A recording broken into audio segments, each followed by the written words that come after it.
আল্লাহ যখন যা করে বান্দার ভালোর জন্য করে। হয়তো প্রথমের দিকে আমরা সেটা বুঝতে পারি না, কিন্তু সময়ের পরিক্রমায় যখন বাস্তবতা নিয়ে সামনে আসে, দিন শেষে আমরা বলতে বাধ্য হই আসলেই ওই দিন ওই ঘটনাটা হওয়াতে ভালোই হয়েছে। আল্লাহ কখনো বান্দার ক্ষতি চাই না। আল্লাহ যদি ক্ষতি চাইতেন সকালের নামাজ না পড়ার কারণে কান্না করে দিতে পারতেন। যদি আল্লাহ ক্ষতি চাইতেন দুপুরে নামাজ না পড়ার কারণে ল্যাংড়া করে দিতে পারতেন।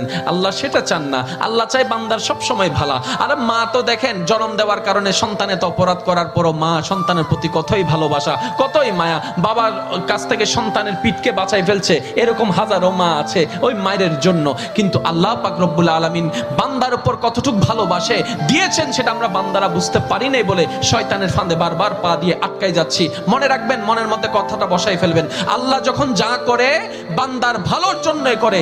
একদিন না একদিন সেই ভালোটা আপনার বিবেকে এবং মনে প্রমাণ হয়ে সামনে চলে আসবে।